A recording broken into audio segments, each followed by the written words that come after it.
Luca, it's a pleasure to have you on. And I don't even know what the show's called. Call it Flipcast? It's not something like that? What should we call this? I like Flipcast. Flipcast? All right. You're officially the first person I'm talking to, and there's a million NFT shows out there, spaces, all that kind of stuff, and I honestly don't have time for a lot of it, and Twitter's not my favorite consumption mechanism either. So this is a little different, and we want to actually present it in a little different way as well. You've done your origin story before. Of course, I didn't listen to enough of those because I didn't know you grew up homeless in any capacity. I'm sure you've shared that story. But now you run one of the biggest brands in crypto, one of the biggest brands in NFTs, and you're approaching it in a different way than everybody else. So I guess let's just start with why Pudgy's versus other stuff? Like, what made Pudgy special to you?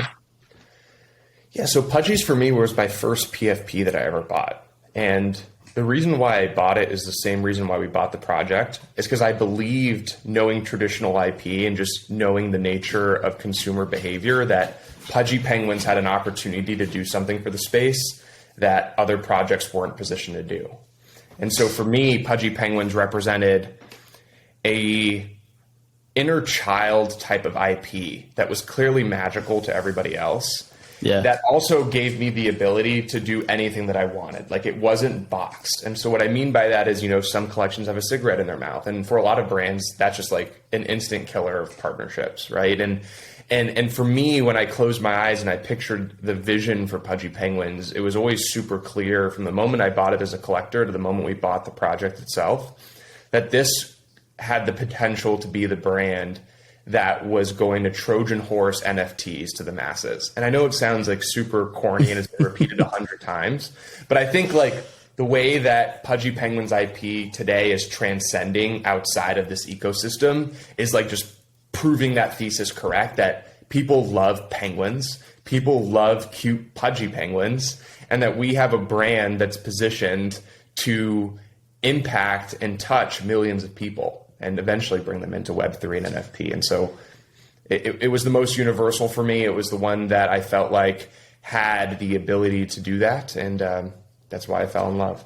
Man, I think people really underestimate family friendliness being important for actually taking a brand worldwide. Like, if you've got like weird, risque clothing or like off culture stuff like smoking pot and stuff in a PFP, it really does. It just writes off a lot of mainstream stuff. I mean, there's obviously a place for that, but like, can you take a PFP where it's smoking a joint into any family friendly environment? I don't think so. I don't think the world's really ready for that. And everything Pudgy's pretty clean as far as I can think off the top of my head. I mean, we'll have to show some scrolling through the Pudgy portfolio. I don't. Maybe the bowl cut is a little not family friendly. I don't.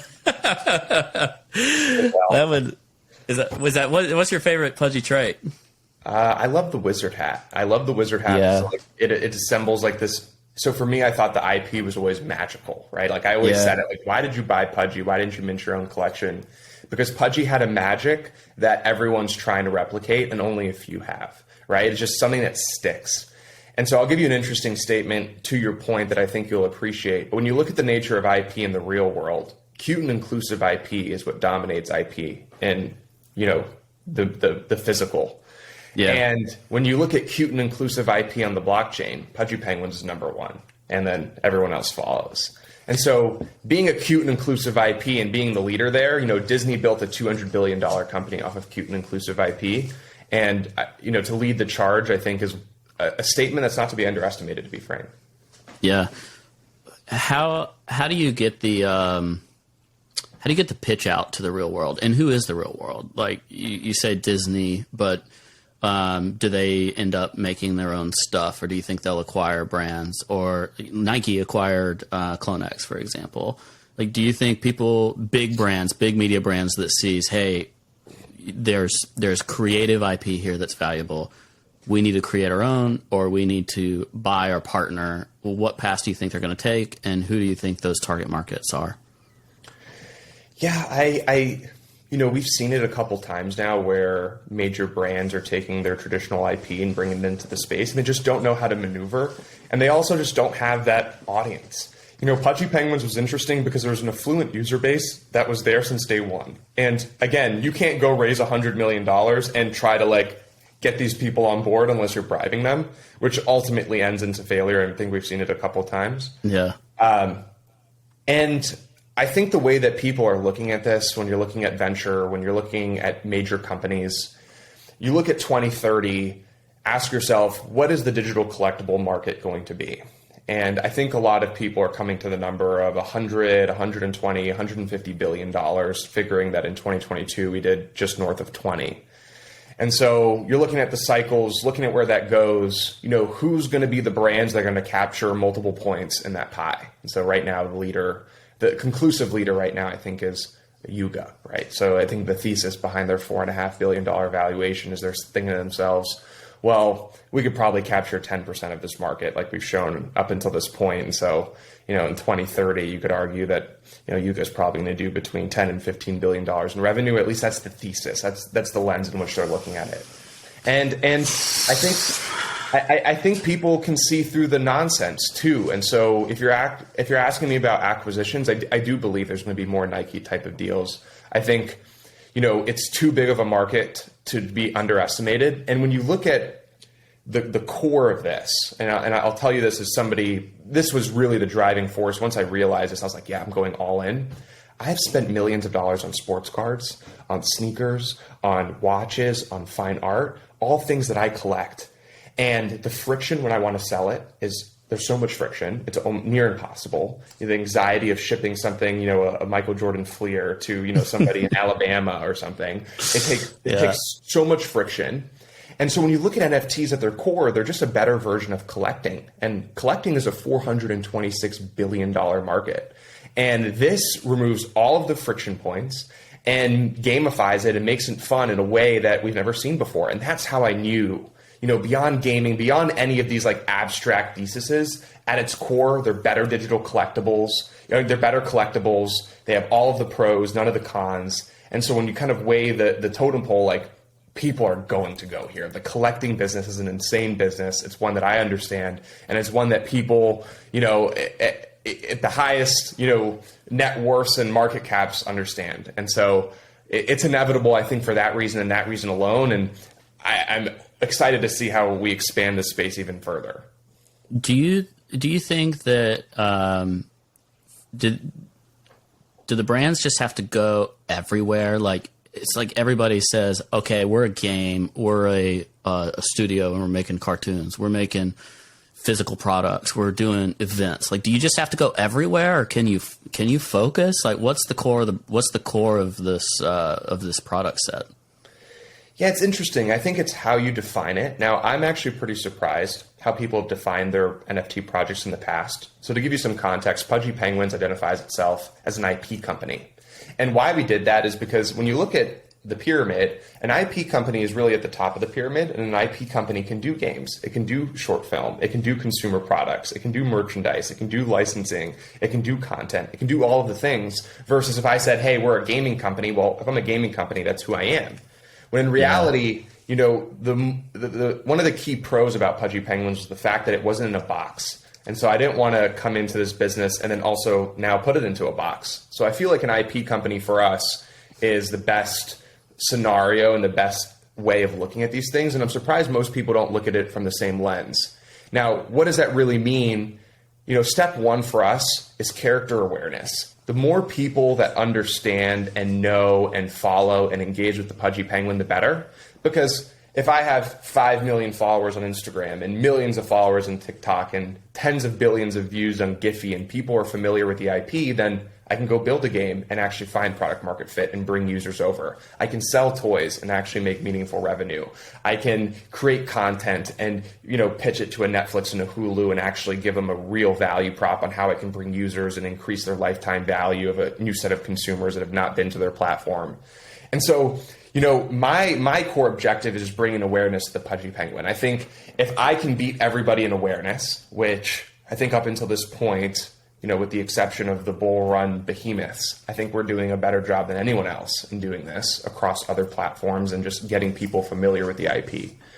But that's kind of the lens that I'm looking at it. I think a lot of projects should be looking at their NFT project like an IP company because the opportunities are endless. But, obviously some projects have already kind of put themselves into that box. But that's kind of how I'm looking at the landscape today. How do you fight or embrace, I don't know which, this need to keep delivering utility and stuff? Because it makes me wonder, do you reach this point if you say, hey, here's a derivative and another derivative and another derivative and they're official and you got to mint this and mint that and you get rights to this, can you stop that stuff? Do you have to keep doing it? How can you approach that in a sustainable way? Yeah, it's a fascinating question because if you look at the success of previous projects up until this point, Yuga did something that I think did better than everyone else, which is make their holders rich. And so how did they do that? Well, new collections, right? Overflowing inbound, new collections, giving those collections to the Bored Apes, the top of the pyramid, breaking it down, and then building revenue that way. Same thing with Azuki. People underestimate one move they did that was extremely intelligent, but they gave each holder not one bean, two beans. Right. And so they made their holders rich. Yuga did this. Azuki did this. And this is today what I believe the backbone of the space is built off of, which is transactional utility. Now, there's one flaw here, right, which is Azuki and Bored Ape were able to do this because there was an overflowing bull run. New addresses were getting made by the tens of thousands every single day, funding, buying NFTs. But in a bear market, that math is really tricky and it's a precarious situation to say the least. Because the way that these, the most basic value accrual funnel for these NFTs is really brand awareness and scarcity. Those two, if you accomplish the threshold high enough, meets a moment of what we call supply shock and value accrues really quickly, right? Floor price goes up very fast once that moment happens.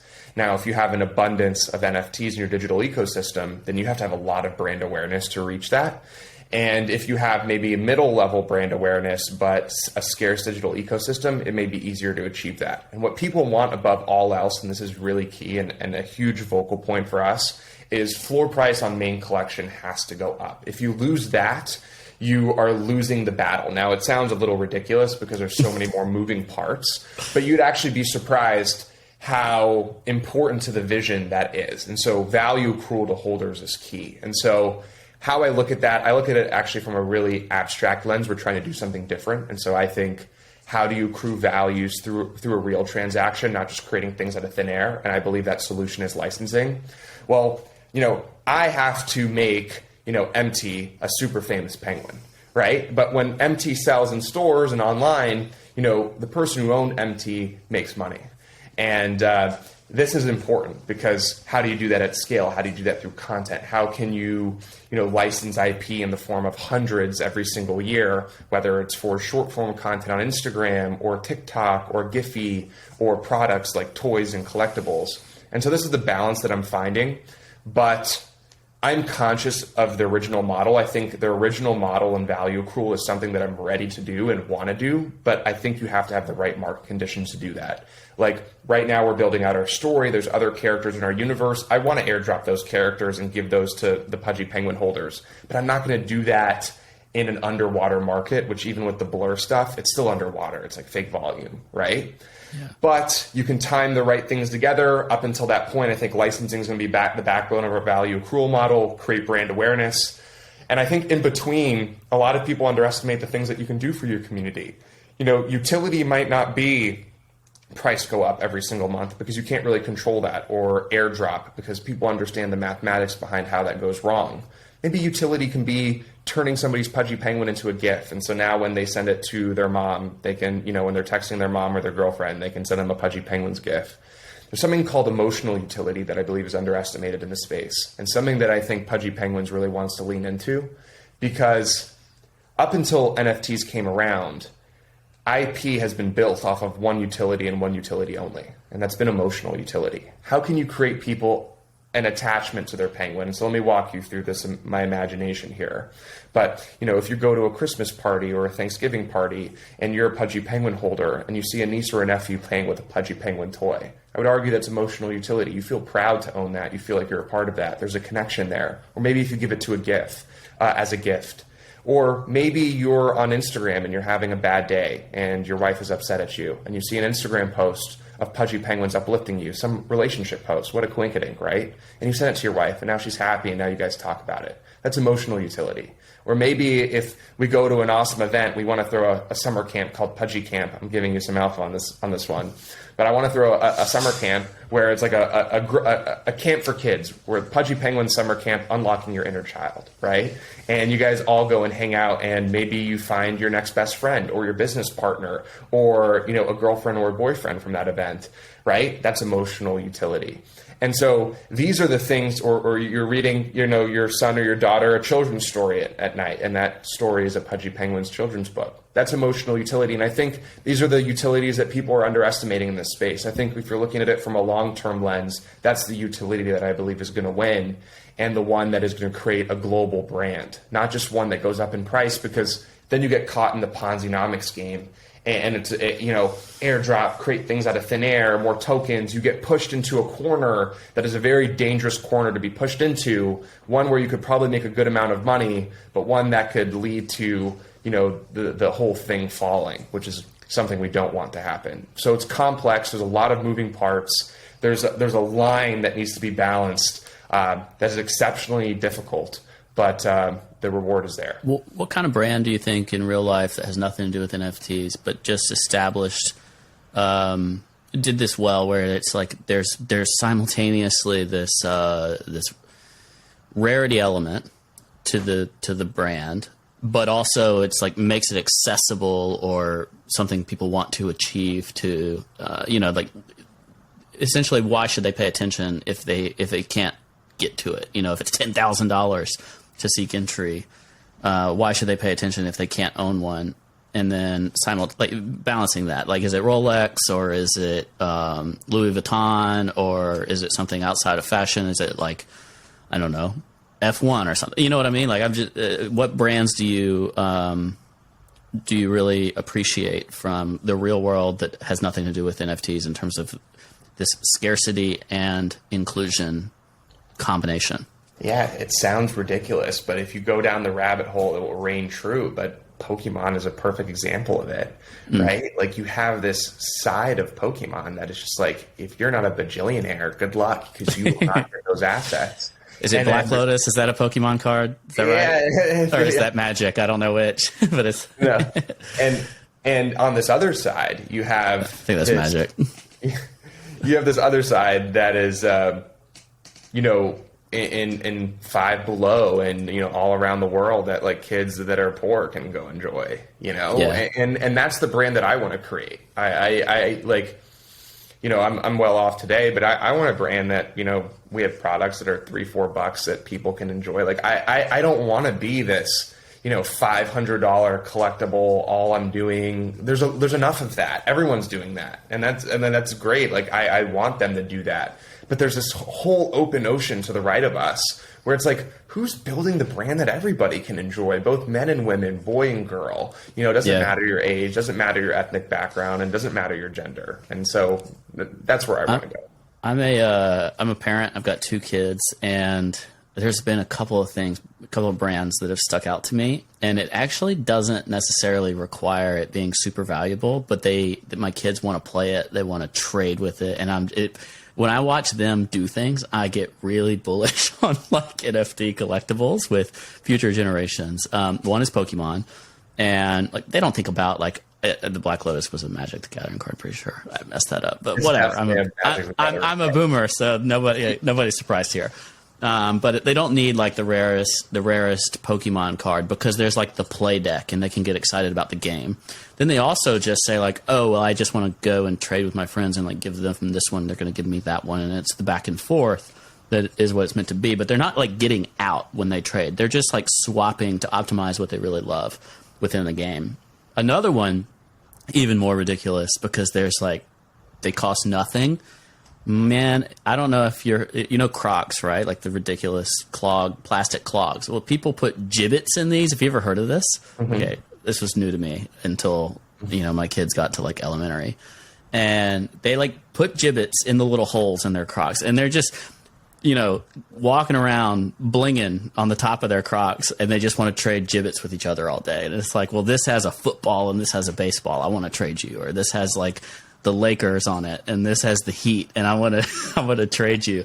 And they're trading gibbets back and forth with each other all day. And a gibbet costs like $1. It's not a price thing. It's just a fun thing. That's this inclusion of wanting to trade the things that they hold, and it's crazy. I love seeing it, and I could definitely imagine a world where it's like you don't have to have, what do y'all call them, like a big and a little from a Pudgy perspective. You don't have to have like a main Pudgy if there's something that connects to people that's like $5 or whatever, and they can participate at a different level. I completely agree, and I thank you for sharing that story. I didn't know that young kids were trading Croc gibbets like that. Dude, it's unbelievable. I don't understand it, but they love it. It's like, they love it. I need give me some Pudgy Penguin gibbets for my kids. They'll think I'm the coolest person on earth. Working on it. Yeah. So, what makes it then click to the world? Like, how do you go from only NFT people know about this to everyone knows about this? Like, what's that thing that turns it on? Yeah, I think there's probably four pillars to that question. It'd be messaging and branding as one, content as the other, story, and product. And so I'll give you, as we're speaking today, Pudgy Penguin's GIFs have 3 billion views. Our last, 4 Instagram posts, the last ones haven't hit the algorithm, but, there's one with 10 million views that we posted a week ago, another with 5 million views that we posted 8-9 days ago, right? There's a brand and a message behind Pudgy Penguins that is all about impacting people. And so when you think about a brand and what makes consumers fall in love and become, real fans of something, it's because there's a message to rally behind. And so what better message than helping people and trying to make the world a better place? Like, that's a good message to get behind. I think you probably came to the same conclusion that I have, but I had a rude awakening when I was 19. I was, like you said, I grew up homeless for 10 years with my mom. I became a millionaire at 19, and I was really upset. I was like, damn, this sucks. I thought this would solve all my problems. And then I found that just like helping people is really what life's about. Like, we're all going to die. That's our common denominator. I hate to get pessimistic here, but this is the truth. So what are we really here for? To raise a family, to help people, to make the world a better place than what you came into it in. And like, that is what it means to own a Pudgy Penguin. Like, when you buy a Pudgy Penguin and you support the brand and you represent the brand, you're not just think about what you're representing. It's beyond just NFTs and Web3 and community. At its core, you're representing a company that wants to help people. And you're just doing your role by representing that. Like, think about that. I don't think people really understand it, but I believe there's enough, people in the world, definitely a lot more than 8,888 that, like, why wouldn't I make that my profile picture and buy this NFT if at a minimum I'm just representing this vision of goodness? And I know it sounds like some people, I guess look at things in a different way, but I learned really the hard way in life. Like, that's what life's about, dude. And I want that Pudgy Penguin to be a representation of that. I want you to know that when somebody's wearing a Pudgy Penguin NFT, it's like, yeah, dude, that's a good person. And you'll find 99.9% of people in our community, like, that reigns true. And, that's what it is to be a Pudgy Penguin. And, as we kind of scale our initiatives, the story is probably the only variable that we haven't proved. The consumer product, I know my ability there, and I know we'll be able to get that into the homes of millions of people. That's what I'm really good at. But I think from a story perspective, can you create a retention funnel that people really retain and stick to? That's going to be the variable that I'm interested to see. The brand and the message is there. The content is there clearly. The numbers that I just laid out to you are no small number. And, by technicality, they're the greatest numbers that any Web3 brand has seen. I would say I have an interesting statement. I'll say it here, but I wanted to tweet it, but I stopped myself. But I think other than Bored Ape, I think we're the second brand with the most brand awareness out of anybody. Because, and I don't say that lightly, I say that just by the data.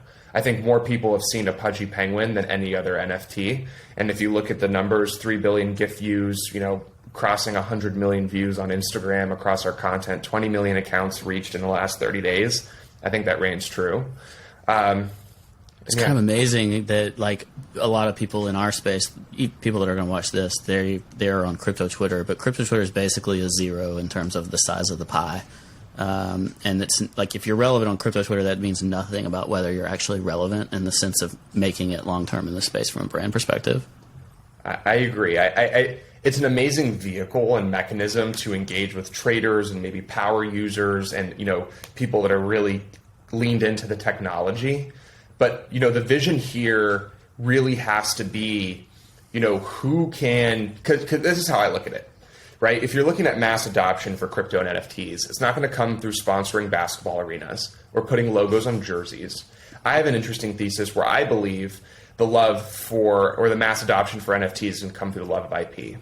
Because you'd be surprised if you really understand IP and you really understand fandom and some of these communities that exist out there. I don't think people really have grasped the magnitude of Marvel's power or Harry Potter or Star Wars. But if Marvel goes and does something in the middle of nowhere, 1 million people will show up.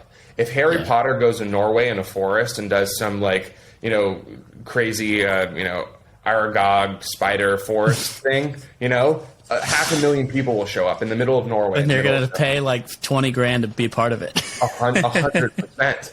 And that emotional attachment is like nothing the space has ever seen before. And so if you really want to grow this ecosystem to tens of millions of active users, right, you're going to have to create an IP that people fall in love with. You're going to have to create a trust factor, a level of credibility, because right now crypto is still taboo and it's still intimidating. And people don't want that to be the front end, and they don't want to be brute force that narrative. They want to be massaged that narrative. I promise you, the world loves this technology. They love what this is about and they believe in it. They just don't know it yet because everybody is approaching it from an improper lens. They're approaching it from a point of, hey, you know, you're at the dinner table. I'm going to force feed you this food because you have to eat it. You're going to end up not liking the food and you're going to have trauma about eating that food. My mom did this to me when I was younger. I had like trauma over banana. She like force fed me a banana. I was like, dude, I'm terrified of bananas now, right? Like I hate them. But it's the same thing with NFTs. We're brute forcing NFTs down people's throats. Nobody wants to hear that anymore, right? Yeah. And so how do you get them in? Again, it's, you know, make them fall in love with a cute little character like this Pudgy Pengu.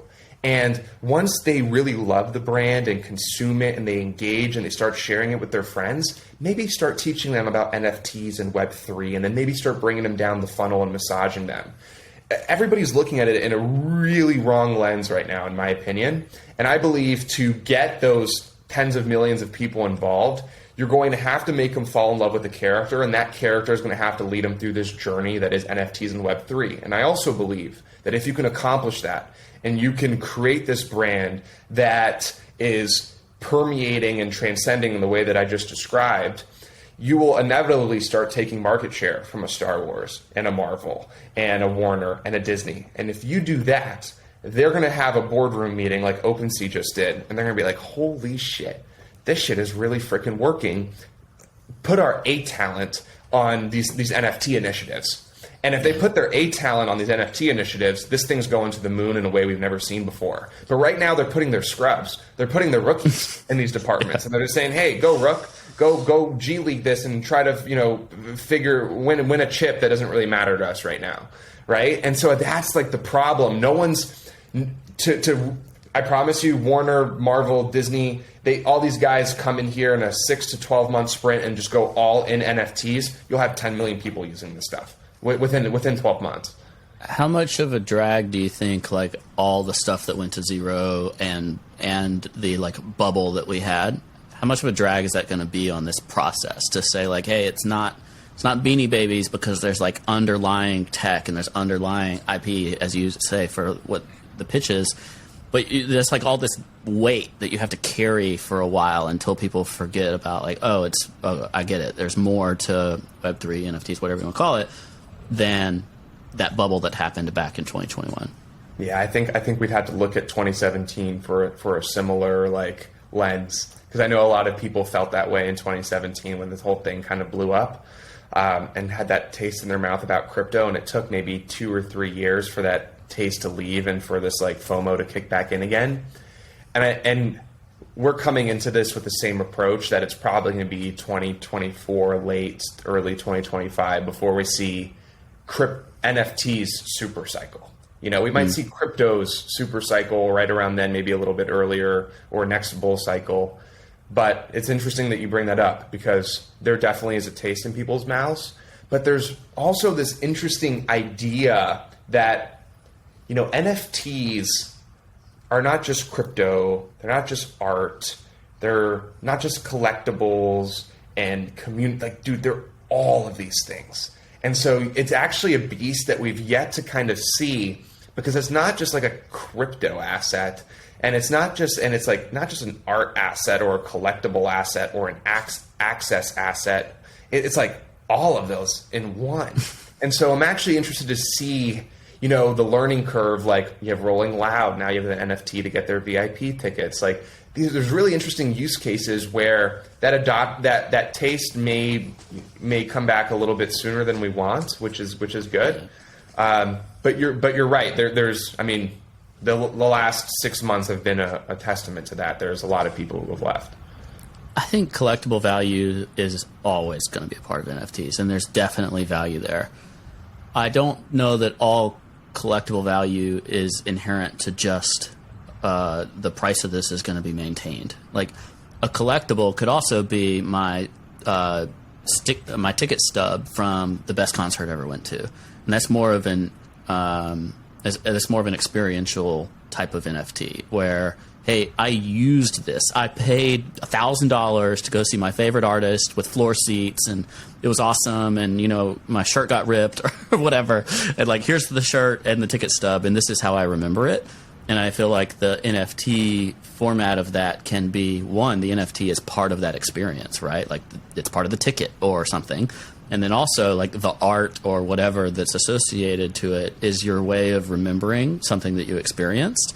And with that NFT, it's not necessarily the collectible value, the secondary market of whatever that was, because you were there and you went to it, you did it, you experienced it. That's an NFT. And then there's also, like, okay, well, the, like, whatever, the OG stuff, the Pudgy Penguin main collection is the collectible that carries value itself. And I feel like people act like it's just all NFTs have to be number go up and that's it, versus utilizing that underlying tech layer for a lot more.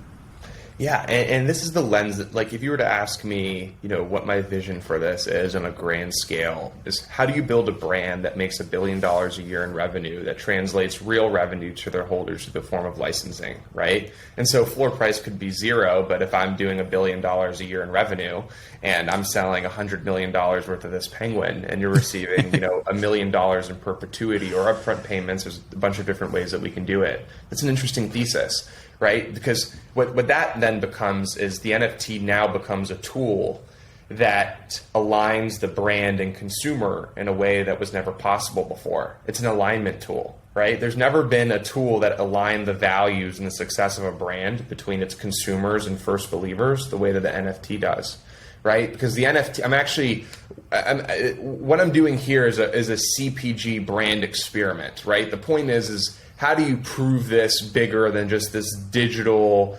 immersion technology, and how do you actually try to reframe how IP has been created since the beginning of time, right? Like, how do you make it a collaborative process, an aligned process with you and your holders to create a company that's worth billions of dollars, right? Not just, hey, how can we sell more NFTs and mint and make more things? Like, you know, obviously a time may come if the inbound is overflowing to that capacity. But, you know, my main thing here is I actually believe having an NFT and building a brand through Web3 is more advantageous than building that brand through Web2. So, for example, if I were to start, you know, Pudgy Penguins plush in Web2, it'd be a really long, hard grind, right? I'd have to find my customer base, I'd find my champions, find people who believe in our message and our vision. And with Pudgy Penguins, actually the hard part is already done. I don't talk about this often, but Gel Blaster in the beginning was impossible to find traction.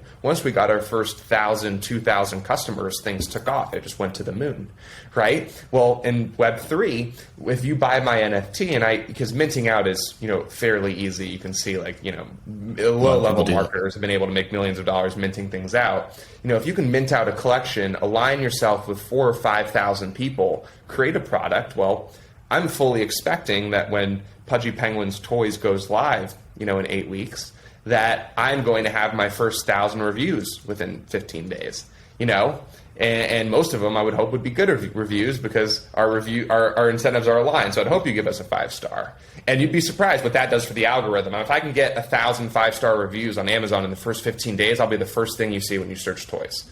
And imagine that network effect. Right? So this is the concept, and the thing that I'm trying to prove here is can you really use this space and this technology and this mechanism to really accelerate the hardest parts of brand building? Yeah.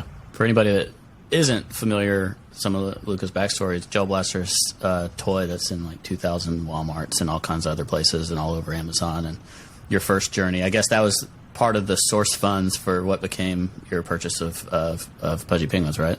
Yeah. So I was cranking pretty hard before then, but it was definitely that was an unlock moment, I guess. Yeah. Let's. I just want to finish with talking about how people sometimes underestimate the value and they don't recognize what they're actually selling. You're talking about the IP versus the product, or one product, and I can't stop thinking about this because Lucasfilm sold Star Wars for $4 billion, and Disney's in 10 years created more than $10 billion of profits or something like that off of it, maybe more. But to me, George Lucas sold a film company, not fully realizing that he owned one of the most popular pieces of IP in the entire world. And I thought even in 2012, wow, that seems really cheap for what he's selling. And Disney's yeah, we got this. And it was simultaneously huge, but also undervalued. The same way Instagram was $1 billion and now is Facebook's biggest product, How do you think about that? And then do you think that translates to how we should be thinking about valuation for the best of NFT companies? Yeah, it's an interesting one. I think a lot of people are... Yuga, I think his valuation was fair, actually. It was, there were no Star Wars yet. So a lot of people need to understand this. There's one thing to value, raise at a valuation. There's another thing to realize value. And so one thing that I'm determined we're raising around right now, pretty much at the finish line, so we'll announce that shortly. But I'm raising at a valuation I know I can beat. Right? Not only that I know I can beat, I know I can realize that value if the time came, if I wanted to do that. It's not in my horizon or not really on my expectation. But a lot of these people are raising at valuations that, one, I have no idea how you're going to beat, and two, I have no idea how you're going to realize that value. I think with George Lucas and Lucasfilms, he just wanted to realize the value. At that point, you just become a billionaire. It's one thing to raise and be X amount, and there's another thing to realize the value. And I think realizing the value is also important.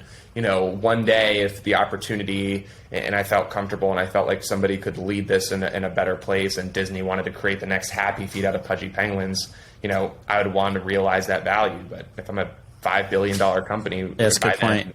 Good luck. Raising $200 million, selling 5% at a $4 billion valuation for Lucasfilms is very different than, hey, George Lucas, here's $4 billion. You pretty much made it. Yeah. There's not much else after that from a financial perspective. You buy a big boat and you go visit Ledger and Kobe, wherever you guys are at. That's right. Luca, thanks so much for joining me on this first edition. I really appreciate it. Dude, thanks Everybody, where do you want people to go? PudgyPenguins.io? Pudgy Penguins on Instagram and Twitter. Give us a follow. There you go. Or find it on Flip and we'll link you up to that stuff too. Exactly. All right. Catch you later. Thanks so much to Mela B for the music. Check her out at Mela B Official. I must be a different breed. I must be so naive. I must be a different species, 'cause I'm not breathing and I'm not eating and I'm not sleeping, but I'm still